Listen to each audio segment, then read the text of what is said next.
Our starstruck love story begins with Abby Richter, our main girl from this movie, quite on a rush for work. She encounters a bunch of problems as her colleague Joy Haim tells her while they're walking, and then she meets up with Larry Freeman, the local newsman. But fast forward to the live cooking show which Abby supervises, and all seems to be going well in Gusteau's rat cooker, when suddenly one of them says the word duck. Did he just say duck? The cook actually says it a bunch of times, and then Abby tries to take control of the situation by making it cut to commercial. Duck like quack quack duck? Abby and the team have a moment to relax, but pushing on to the next day. Abby gets grilled by what looks like her boss. He says their ratings are taking a nosedive like Amelia Earhart. Her boss tries to level with her, saying she's great at her job but the ratings need to go up. And Abby is seen stress flossing in the bathroom. She's thinking of working late to think up new ideas to boost that show's rating. But Joy says she shouldn't because she has a date with quite the looker later at night.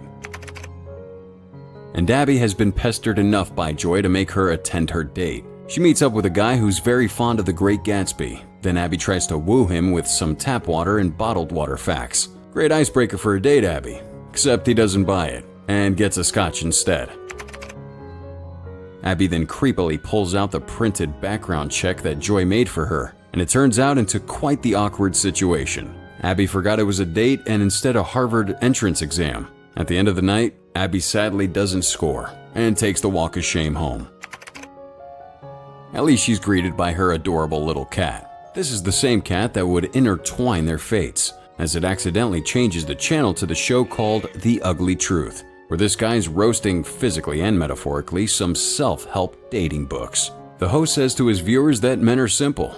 To the point he basically roasts his own gender, saying men care just about skinny looks and trashy lingerie. Men are simple. He goes on quite a male-gazy rant about how men are simple to get if the women are physically attractive. Abby gags at this show. You want to be a lonely hag? Then that's fine. Then he opens the phone lines, and the first caller gets torched badly. The next caller is our very own Abby, and she's arguing that men are capable of truly loving. Men are completely capable of experiencing love. So the host needs an example from her. Abby lies about her relationship with her date earlier, saying that he's quite the extravagant man, but the host just gets bored of hearing it. Funnily enough, the host thinks Abby's a lesbian because he thought she was describing a woman. The host bets $100 for him to meet that guy Abby was describing, but she low-key exposes the fact that she isn't dating this guy. The host then accuses her of being ugly. That's why she thinks like that. She doesn't take that standing. But the host, Mike Chadway, wraps up the show for the night. The following day, Joy's asking Abby how that date went. The two ladies arrive at a meeting, and then their boss gives them a surprise. Mike Chadway's show. Appalled, Abby turns it off. Then their boss reveals that Mike will be in their segments. Of course, a majority of the team doesn't really like this idea, but their boss says they don't have to like it, they're just gonna do it for the ratings. Abby made a whole list of things they could do instead of getting Mike. The first idea was kinda boring. Actually brought Mike in from the hall. It's revealed he's already hired, and he has a bit of goo-goo eyes for Abby, not knowing he called her ugly last night, and he's already making most of the women gag in disgust. No one's gonna give a shit. Of course, the boss just ignores his gross remark. Then he shows him his office. She reassures herself that she's an award-winning news producer. But look who's at the door. It's Mike. Abby starts an argument about the common courtesy of knocking, and then she reveals she was the caller from last night. He makes a dirty joke, and then Abby walks out in disgust. This isn't sitting well for Abby. She tells Larry to absolutely skewer him. Not too long afterwards, Larry, his wife, Georgia Bourdonnais, and Mike are preparing to go live on air. The new show goes live, and already they ask him how he would respond to people saying his show is offensive. Well, it is. But then again, so's the truth. Mike goes all in and says it is what it is. He even goes on a tangent about how ugly marriage is, which the married newscasters roast him. Good one. That's until Mike goes with the comeback that perfect married couples are full of feces. Sensing danger, Abby tries to cut to commercial, but Stewart, their boss, says keep rolling. Mike then systematically dismantles their marriage on live TV. And then he really gets in their heads and takes a wild guess that the two haven't done it in 3 months. Larry bites on this. Oh, I mean, come on. Then Mike shifts the blame to Georgia. Stewart's very entertained. Despite their demonetization-filled words, they keep rolling. Soon the two are quite on opposite sides. Then Mike convinces them to scramble each other's saliva. America doesn't want to see this! Mike's work is done, and Stewart is very happy with the results. After the broadcast, Joy and Stewart found a depressed Abby in some random closet. Then they broke the news to her that they absolutely loved Mike's performance. Stewart decides to scale back the news, but this puts Abby at a worrying position. Despite the good news, Abby goes back to slump in her closet. At Mike's place, he dials back on his answering machine, only to be greeted with a myriad of seductive and dirty messages from different kinds of women. A kid walks into the room and Mike panics as he's trying to make the dirty messages stop. Kid seems to be a big fan of Mike. It seems that this might be Mike's wife. Not much context is provided, but night falls, where she has to take care of her naughty cat that broke a vase. She chases him to a tree and tries to get up there to get him down, but uh-oh, little eye candy's playing for her. Unluckily, that tree branch breaks, and she takes a tumble, but the cat is a-okay. I'm stuck in this tree! The hot guy rushes over to save her. Next scene is the guy patching up Abby, and it turns out this hot guy just moved in, and he's also a doctor. This guy's looking like Abby's dream guy, and then he gives his number just in case her injuries don't get better. She leaves, but in a really jittery way, and even forgets her cat. Bye. Okay. Thanks again. Next day comes, and the gossip to Joy is on. That's until she sees the makeup girl getting giddy with Mike. She waltzes over there to put her foot down on Mike, telling him to keep it clean and stick to the script or he's going to be fired.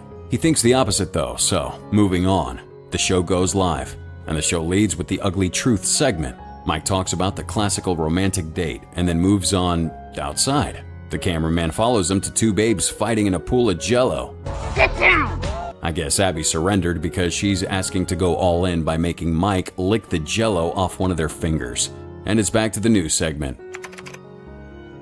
After the show, Abby's ranting to Mike on how disgusted she feels from stooping so low for ratings just to boost it. Stewart then scolds her later on. The next morning comes, with Joy and Abby relaxing at the cafeteria, and then she gets the ratings. Mike comes to grovel about his accomplishment, and then asks Abby why she hates him so much. Well, it's obvious, because of his misogynistic views. And then Abby brags about the stud surgeons she met the other day. Mike finds out nobody has made a move between them, so Abby asks the doctor out right in front of him. Abby gets to talk to Colin, Mike trying to hear the call, and he sounds unsure, so Mike does the logical thing. Make Abby hang up. He says he's saving Abby from being blown off because he totally knows how men work. Right on cue, Colin does call back, and Mike actually gives her some manipulative advice to get Colin to work in her favor. So far, so good. So Mike cuts her a deal. If she gets this guy with all of Mike's techniques, she'll quit being so mean to him. If she doesn't get him, well, he'll quit. Then I'll quit. Abby agrees.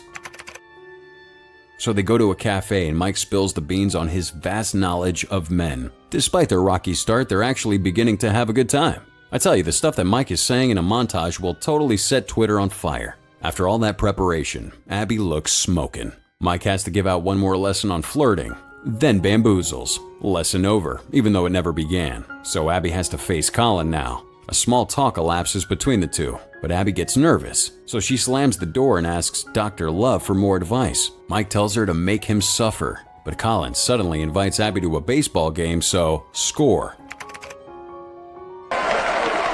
The day of the date comes, and Abby and Colin arrive at the bleachers, and Mike's secretly radioing Abby to give her some pointers. At first, it turns quite south thanks to Mike's fame, so he tells Abby to do something quite suggestive.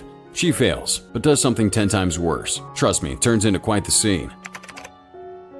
According to Colin, today wasn't boring, and thanks to Mike's advice, she scores. The two reunite and celebrate with a hug. I'm gonna ignore that, because I am in such a good mood. Work comes sometime around, and Abby seems to be taking Mike's Bonobo Ugly Truth segment quite well. The same kid from before tries to watch Mike's show, and Abby's surprised to know that the kid knows Mike. The Ugly Truth ends, and it seems like Mike is very kind to his nephew. Abby then says Colin called again, so she's asking for some more advice from Mike if they should hit the home run, but Mike says to keep him on the hook. His other advice? Just like the Wolf of Wall Street, flick the bean. Do you flick it? When night comes, Abby gets a little package. Apparently it's from Mike and it's a toy for mature people. Let's go with that. Colin then texts that he's going to be late for their date, so Abby takes her new toy for a test drive. Just as she's about to fire it up, Mike and Stuart show up. Apparently she has dinner with corporate, but she prefers to go on the date. They're kind enough to give Abby a ride and to pick up Colin too. They arrive at the dinner party, and it looks like Mike invited the Jello twins. Then the rest of the media team are also there. They find a table, all sit down. Mike leads the night with him getting a raise as a joke, so everyone's quite ecstatic about it. Abby kicks him, but drops the remote to her toy as a result. Some fat kid picks it up and plays with it, so Abby gets shaken a little. She spills this info to Mike, but she really runs after her breath. She makes the excuse that her behavior is the result of food, but she gets held up by Stuart to talk about a media campaign. Mike then figures out the fat kid on the other table's messing with the remote, but doesn't intervene for a laugh. Abby tries to pass the conversation to Mike. You should tell him. Yes. But he passes it back to her, and then the kid really messes with that remote. So Abby starts pushing daisies with her kitty. Gotta love her enthusiasm, right? She makes the excuse to go to the John, and then Mike grabs the remote. Mike actually thanks her for the show. Abby and Colin leave.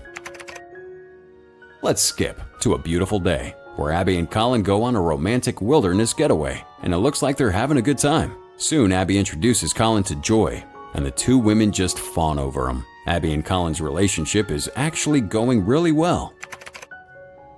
Soon, Mike comes and takes a notice of this, and then a night comes where Abby and Mike are having a casual dinner where they're planning some segments for their show. Abby's really beginning to warm up to Mike. They talk about how Abby hasn't moved to the big city and, well, she prefers it here thanks to the quality of life. Mike then takes a male gaze at some dame from across, and it becomes quite the vulgar disagreement between the two. Then Mike accuses her of sleeping with Colin, but apparently she's still saving that for their weekend getaway. They do a toast, and on to the next workday. Everyone's kind of weirded out how Mike actually says something profound in his segment. And he's back. Then he's back to his usual self almost immediately. The workday's about to end, so Joy and Abby tackle a script before calling it a day. Then Mike gets the news from his agent Rick that he's going to be on a late-night talk show. Abby overhears this, thinking there might be a conflict in the schedule, but he leaves tonight.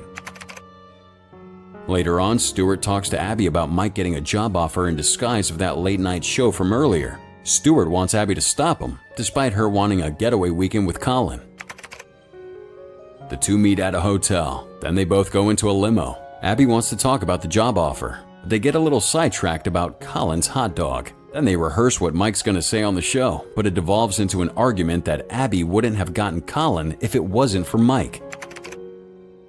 And the two, plus Rick, reach the set of the talk show. Then Abby gives one last complimentary pep talk to Mike. Then he gets introduced to the show by the infamous host, Craig Ferguson. He leads Mike into love advice, but Mike says to chase after lust instead. His words of wisdom: blue balls can last for hours, but a broken heart can last for years. Craig then asks him who the girl that screwed him up was, and this kinda makes Mike flinch. That's until he says better to floozy than a doozy, and then Mike tries to go look for Abby in a big bar. He finds her, and he wants to celebrate for a fantastic show, but Abby breaks the silence about the whole job offer. Surprise, surprise, because Mike's turned it down, because he wants to look after Jonah, his little nephew. Mike wants to celebrate, but Abby wants to know about the woman that broke his heart. Mike says it was more like a lot of women. Because of the trauma, Mike believes that no good relationships exist. Mike then invites Abby to dance with him, and they groove it out on the dance floor like it was Despacito 2. Looks like the two are having a good time, but slowly and surely, it gets really close.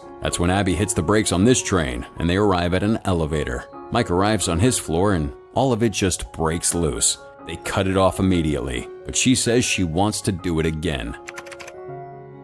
She gets a knock on the door, and it's the man who she cheated on not 5 minutes ago. Colin wanted to still continue their weekend getaway, but Abby's quite indifferent, even at the hints he throws out. Mike's actually fidgeting around like a virgin, rehearsing what he wants to tell Abby. He mans up, knocks on Abby's door, only to find Colin in his birthday suit. He lies and just chokes up when he sees Abby, so he leaves quite abruptly. Abby chases after Mike, and like a good sport, he admits defeat to Colin. You can see the suffering in Mike's eyes. Then he leaves without looking back. Abby goes back to Colin and they have a toast, and Abby chugs that whole thing. She then asks why he likes her, and he basically says she's submissive. Colin says he doesn't like total control freaks, but Abby reveals that she is. She apologizes that she hasn't been herself the whole time they were dating, and she even removes her extensions to prove it. The workday comes, and Freddie, one of the leaders, says Mike quit this morning just to go apply for their competition. Then they try to find a replacement for Mike. Mike, on the other hand, is already being shown his new station. Let's skip some time to a hot air balloon event where Abby and her crew prepare Jack Magnum to be the new host of The Ugly Truth.